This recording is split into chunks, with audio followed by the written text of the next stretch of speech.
xoş gördük sizi. Bu yenə də piroq hazırlayırıq qeyri-adi bir şəkildə. Amma xəmiri sizə göstərdiyim o adi hər şeyə uyğun olan xəmirdəndir. Videonun altında resepti qoyacağam. Xəmirin isə ünvanını qoyacağam. Yəni baxarsınız necə hazırlanır və hazırlayarsınız. Baxın bu şəkildə hörgü şəklində bir piroq hazırlayıram. Piroqumuz nə iləndir soruşarsınız. Bu qədər danışır. Heç demir ki, içində nə var? İçində kələm var. Bəli, bu dəfə biz piroqu kələmlə eləyirik. Kələmin içliyini necə hazırlamaq lazımdır? Onu əlbəttə ki, burada qoymadım. Valla çox asandır. Soğanınızı doğrayın, bir balaca qovurun. Yəni pörtdədin, qovrulana yaxın. Üzərinə bir qaşıq tomat pastası əlavə eləyin. Sonra da kələminizi qıraqda doğrayırsınız, duzla ovuşdurursunuz, atırsınız onun üstünə. Ağzını örtürsünüz, əlbəttə qarışdırırsınız da yağ soğanla. Ağzını örtürsünüz, su əlavə etmirik. Kələmiz suyunu buraxacaq. Və bir dənə kökü ayrıca yenə də rəndələyirsiniz, atırsınız onun üstünə. Vəssalam, şüt tamam. Duz, istiyot, içlik hazır. Sözlər düz deyirsiniz, tez başa gəlir. Elə bala işdə də tez başa gələcək. Burada vaxtınızı aparan soğanla kələmi doğramaq olacaq. Gördüyünüz kimi xəmirimizi böldüm. Altını nazik yayacağım. Yəni xəmiri böləndə alt hissəsi üçün xəmiri mən az götürdüm. Yenə də başladım içlikdən danışmağa. Həmin o dəqiqədə sizə bunu göstərmədim ki, nə qədər azdır, nə qədər çoxdur. Yəni hesab eləyin ki, xəmiri 3 yerə böldünüz. Bir hissəsini altı üçün götürdünüz, 2 hissəsini üstünə saxladınız. İndi yayırıq. Xəmiri yaymaqdan qorxmayın. Amma oxlavla yaymayın. Oxlavla yaysanız da çox astaca basın. Çünki oxlavla yayılan xəmir sonra daha pis qalxır elə bil ki. Baxın, buna mərdanə deyirlər türklər, ruslar deyirlər skalka, bizdə nə deyirlər vallah bilmirəm. Hər halda mən bunu yayma aləti kimi adlandırsam düz gələr.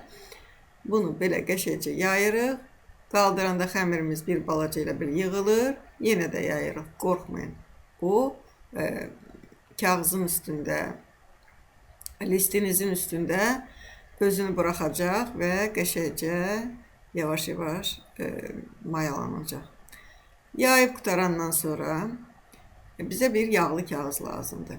Yağlı kağız, o sözün əsl mənasında yağlı kağız.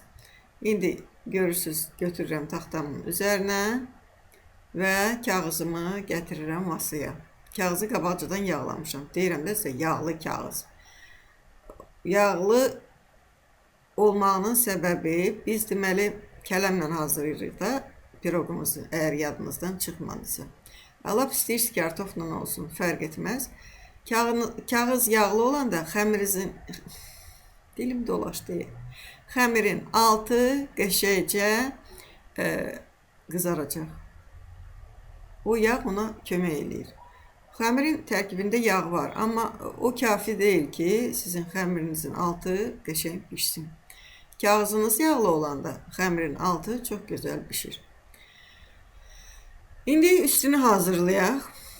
Yenə də unlayıram xəmirimi. Biz onu hazırlayınca görürsünüz, xəmir biraz da gəlib. Yaydım. Bu yaydığım xəmir ondan böyük olmalıdır. Niyə? İndi görəcəksiniz. Qəşəngcə altını, üstünü unlayırıq. Burada undan qorxmaq lazım deyil. Day belə lap üstündən süpürləsə halda yox. Yəni unu çox ola bilər. Yağlamırsınız əlinizi. Çünki əlinizi yağlasanız bu şəkili verə bilməyəcəksiniz. Və xəmiriniz də elə bil ki, sürüşəcək də əlinizdən. Unlayırsınız. Yaydıq. Düzgün forma olsun ki, işiniz asan getsin. İndi bunu kəsmək lazımdır. Kəsirik. Hardasa 1 santimetr yarım, 2 santimetr hətta enində kəsə bilərsiniz. Çünki siz təzə başlayacaqsınız. Birinci dəfə eləyirsiniz, sizə çətin olmasın deyənə bu cızıqları enli eləyə bilərsiniz. Mən isə görürsünüz 1 santimetr yarım kəsirəm, siz 2 santimetr kəsin. Və sizə daha gözəl alınar. Heç qorxub eləməyin, yo alınacaq. Baxın, artıq kəsib qutarıram və başlayırıq bunu toxumağa. Necə toxuyuruq? Altdan bir qaldırırıq xəmirimizi. Ondan öncəsini çəkib onun içindən çıxardırıq. Yenə barmağımızı salırıq o deşiyə. Yenə də oradan dartıb çıxarırıq altdakı xəmiri. Baxın, bir də göstərirəm. Elə bil ki, barmağınız mildir. Keçirirsiniz o petlədən, ilməkdən daha doğrusu və barmağınızla altdakı xəmiri çəkirsiniz.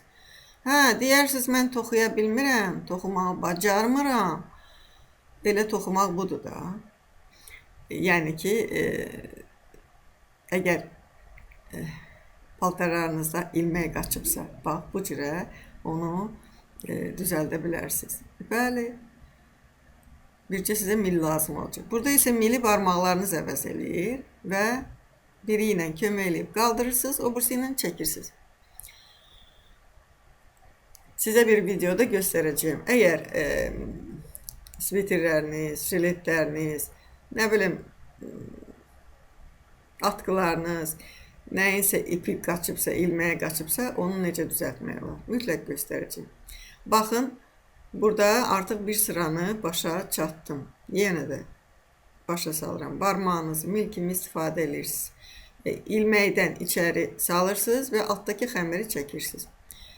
Unlu olduğu üçün xəmirimiz bizə çox asandır. Əlimizlə belə rahat-rahat onu düzəldirik və keçirik ikinci sıraya. Deyirsiniz, xəmir qaçar, bir dənə çöp götürün, qoyun ora. İndi aşağısını düzəldirik. Şükür Allaha ki, xəmirimiz sözə baxan xəmirdir və bizə çox rahatlıqla deməli, bu işi görmək nəsib olur. Yenə də ilməkdən barmağımızı saldıq və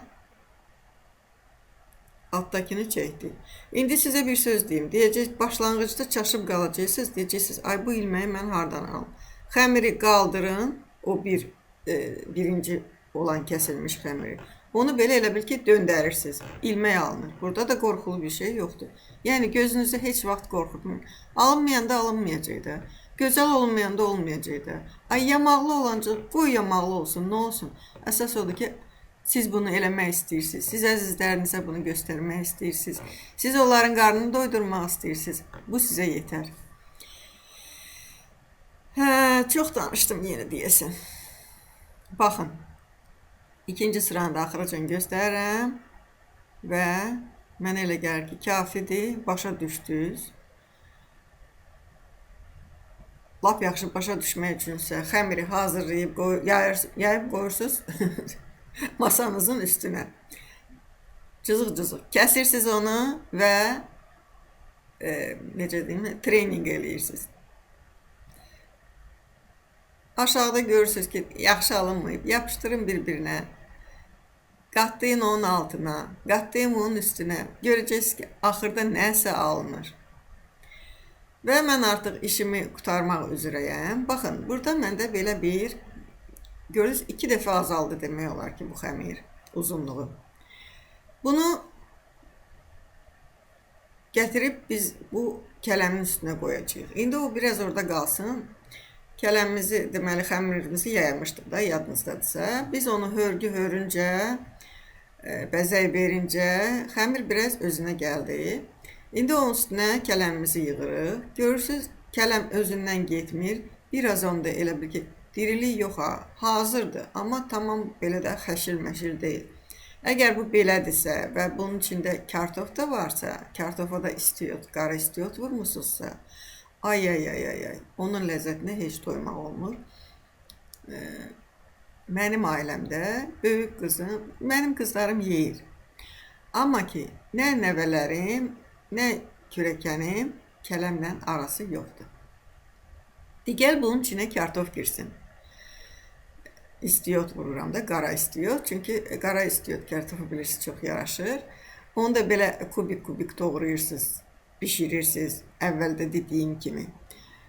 Sonra qatırsınız bu kələmə. Elə qatmayın, üstündən belə səpin onu.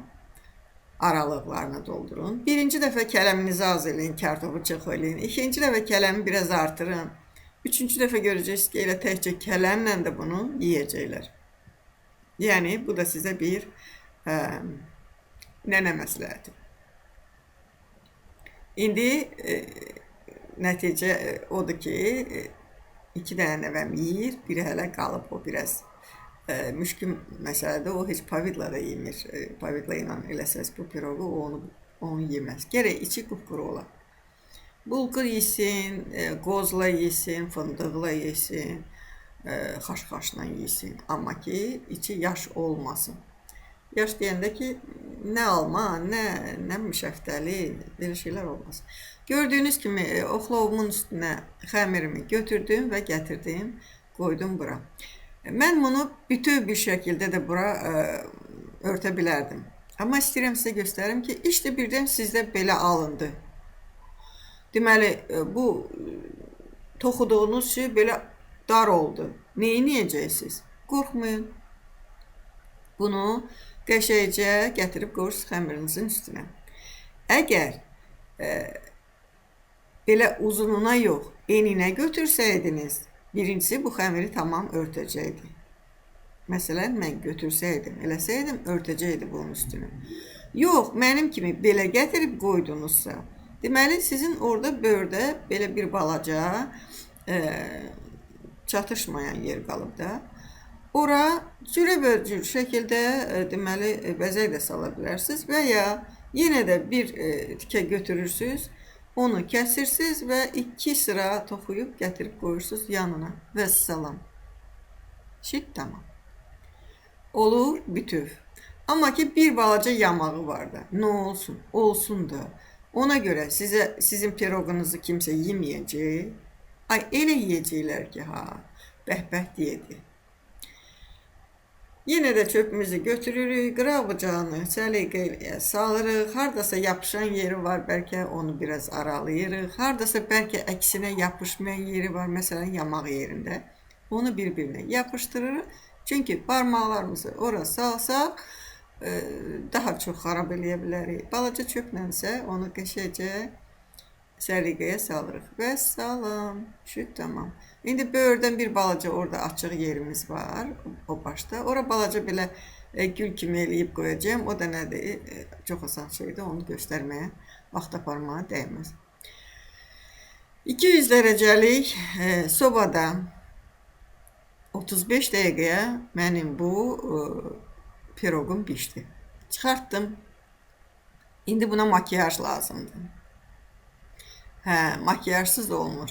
Bunu belə qəşəng elə bil ki, pomada sürtürük. Şit yağı götürdüm və bunu qəşəngcə yağladım. Görürsünüz, başladı işıldamağa. Şit yağın iyi də qarışdı bu təzə pişmiş xəmirə. Bəh. İynə söz ola bilməz, ətrinə daha doğrusu. İndi baxın, kəsək görək içindən nə çıxır. O qarpızın içindən Əli Babanın nağılında pullar çıxırdı. Lap ona oxşadı. Buradan da çıxır kələmə oxşamayan bir içlik. Görürsünüz.